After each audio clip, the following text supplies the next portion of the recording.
नमस्कार मंडळी. मराठी सिनेविश्व या यूट्यूब चॅनलमध्ये आपल्या सगळ्यांचं हार्दिक स्वागत. आज आपण बोलणार आहोत सुप्रसिद्ध मराठी अभिनेत्री स्मिता पाटील यांच्या जीवनासंबंधी. स्मिता पाटील या मराठी व हिंदी चित्रपटसृष्टीतील संवेदनशील श्रेष्ठ अभिनेत्री यांचा जन्म 17 ऑक्टोबर 1955 रोजी पुण्यामध्ये झाला होता. शिरपूर धुळे येथील मूळ रहिवासी असलेले त्यांचे वडील शिवाजीराव पाटील हे सहकार क्षेत्रातील अग्रणी नेते व माजी मंत्री होते. त्यांच्या आई विद्याताई पाटील यासुद्धा सामाजिक कार्याशी जोडल्या गेलेल्या होत्या. राष्ट्रसेवा दलाच्या सांस्कृतिक कार्यात सक्रिय असलेल्या स्मिता पाटील यांनी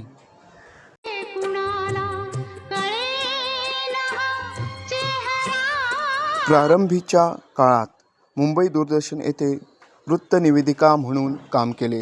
त्यानंतर पुणे येथील फिल्म ऑफ टेलिव्हिजन इन्स्टिट्यूटमधून त्यांनी अभिनयाचे प्रशिक्षण घेतले. स्मिता पाटील यांचे सुप्त गुण हेरून दिग्दर्शक श्याम बेनेगल यांनी निशांत 1975 व चरण दा चोर 1975 या चित्रपटात त्यांना अभिनयाची संधी दिली. हिंदी चित्रपटसृष्टीतील पदार्पणानंतर गुजरातमधील सहकारी दूध चळवळीवर आधारित मंथन 1976 व सुप्रसिद्ध मराठी अभिनेत्री हंसा वाडकर यांच्या जीवनचरित्रावर आधारलेला भूमिका 1977 या श्याम बेनेगल यांनी दिग्दर्शित केलेल्या चित्रपटातील त्यांच्या भूमिका विशेष गाजल्या.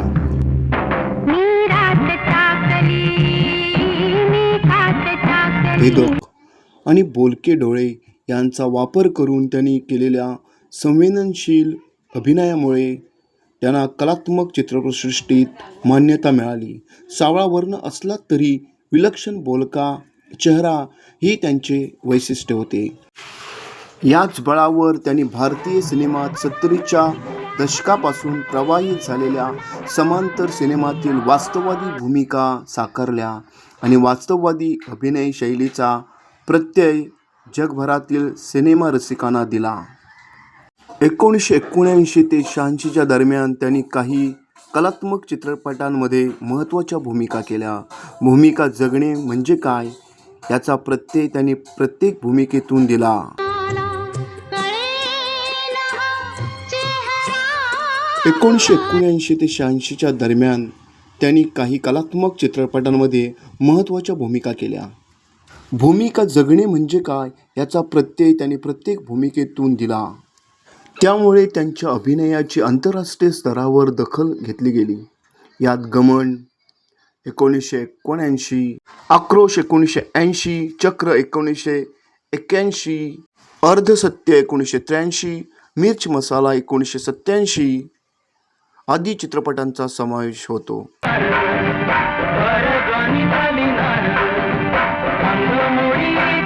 त्यांनी सामाजिक प्रश्नांवर भाष्य करणाऱ्या चित्रपटातून समाजातील शोषित घटकांच्या व्यथा वेदना आपल्या भूमिकेतून अत्यंत प्रभावीपणे पडद्यावर साकारल्या. हिंदी चित्रपटांबरोबरच त्यांनी प्रादेशिक भाषातील चित्रपटातूनही भूमिका केल्या. त्यात मराठी जैत रे जैत 1977 व उंबरठा 1982 हे चित्रपट महत्त्वाचे आहेत.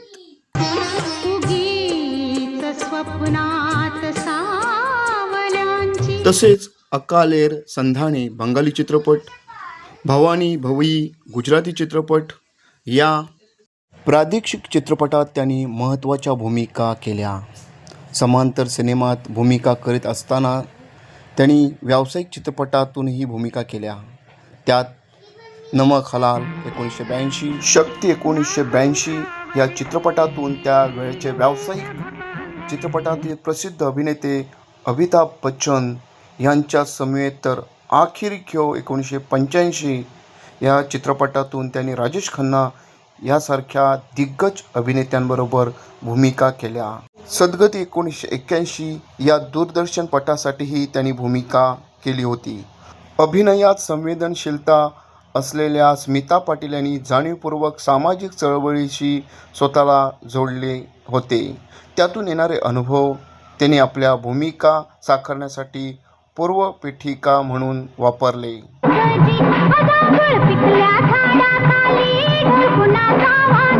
त्यांनी छायाचित्रणाचाही छंद जोपासला होता. त्यांचा एकाच वेळी समांतर आणि व्यावसायिक सिनेमाच्या क्षेत्रात सारखाच वावर होता.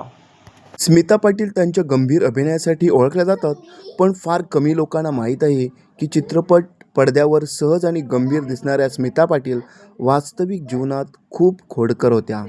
स्मिता पाटील यांचे चरित्र लिहिणाऱ्या मैथिली राव म्हणतात की ती तिच्या वैयक्तिक आयुष्यात खूप साधी होती.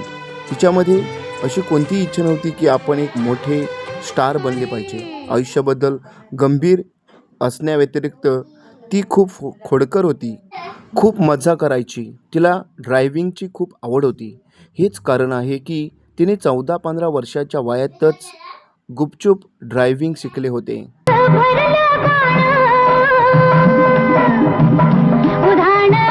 स्मिता पाटील आणि राज बब्बर यांच्या प्रेम कथेचा उल्लेख लेखक मैथिली राव यांनीही दिवंगत अभिनेत्रीच्या चरित्रात केला आहे.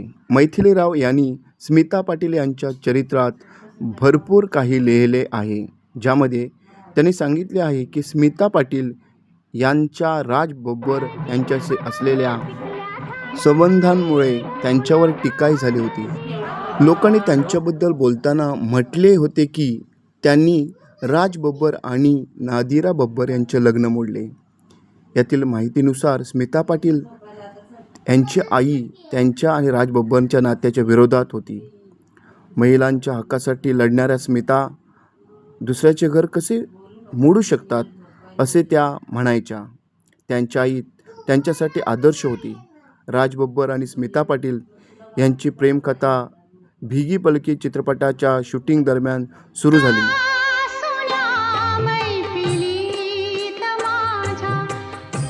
यानंतर राज बब्बर यांनी त्यांची पहिली पत्नी नादिरापासून वेगळे होऊन स्मिता पाटील यांच्याशी लग्न करण्याचा निर्णय घेतला.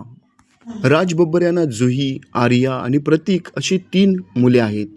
जुही आणि आर्या हे नादिरा यांची अपत्य आहेत, तर प्रतीक हा स्मिता पाटील आणि राज बब्बर यांचा मुलगा आहे. स्मिता पाटील यांच्या मृत्यूनंतर राज बब्बर पुन्हा त्यांची पहिली पत्नी नादिराकडे परतले. लेखकाने आपल्या पुस्तकात असे नमूद केले आहे की स्मिता पाटील यांनी राज बब्बर यांच्याशी असलेल्या संबंधांना पुढे नेताना आपल्या आईचेही ऐकले नाही.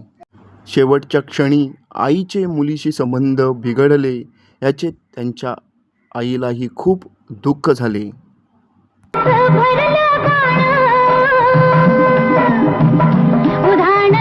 स्मिता पाटील यांना व्हायरल इन्फेक्शनमुळे मेंदूमध्ये संसर्ग झाला होता. प्रतीकच्या जन्मानंतर त्या घरी परत आल्या होत्या. मी माझ्या मुलाला सोडून रुग्णालयात जाणार नाही असे सांगून त्या फार लवकर रुग्णालयात जाण्यास तयार होत नव्हत्या. जेव्हा हा संसर्ग खूप वाढला तेव्हा त्यांना जसलोक रुग्णालयात दाखल करण्यात आले. स्मिता यांचे अवयव एकामागून एक फेल होत राहिले. काही दिवसानंतर 13 डिसेंबर 1986 रोजी स्मिता पाटील यांचा मृत्यू झाला.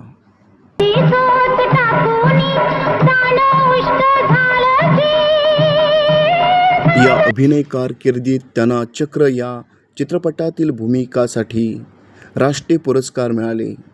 चक्रमधील भूमिकेसाठी त्यांना फिल्मफेअर पुरस्कारही मिळाला. 1985 साली भारत सरकारने त्यांना पद्मश्री किताब देऊन गौरविले होते. स्मिता पाटील यांनी आपल्या कारकिर्दीत 80हून अधिक चित्रपटांमध्ये कामे केली. त्यांना 2 राष्ट्रीय चित्रपट पुरस्कार आणि 1 फिल्मफेअर पुरस्कार, 1 महाराष्ट्र राज्य चित्रपट पुरस्कार आणि 2 फिल्मफेअर पुरस्कार मराठीमध्ये मिळाले आहेत. स्मिता, स्मित आणि मी हे त्यांच्याविषयी ललित ताम्हणे यांनी लिहिलेले पुस्तक लोकप्रिय ठरले आहे. चित्रपटसृष्टीतील महत्त्वाचे योगदान देणाऱ्या या अभिनेत्रीने वास्तववादी भूमिका अतिशय चांगल्या पद्धतीने प्रेक्षकांसमोर मांडल्या. स्मिता पाटील ह्या जरी आज आपल्यात नसल्या तरी पण त्यांचा अभिनय हा रसिक प्रेक्षकांच्या मनावर अधिराज्य गाजवत आहे.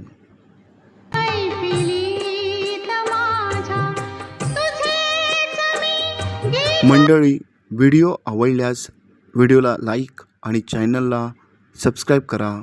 धन्यवाद.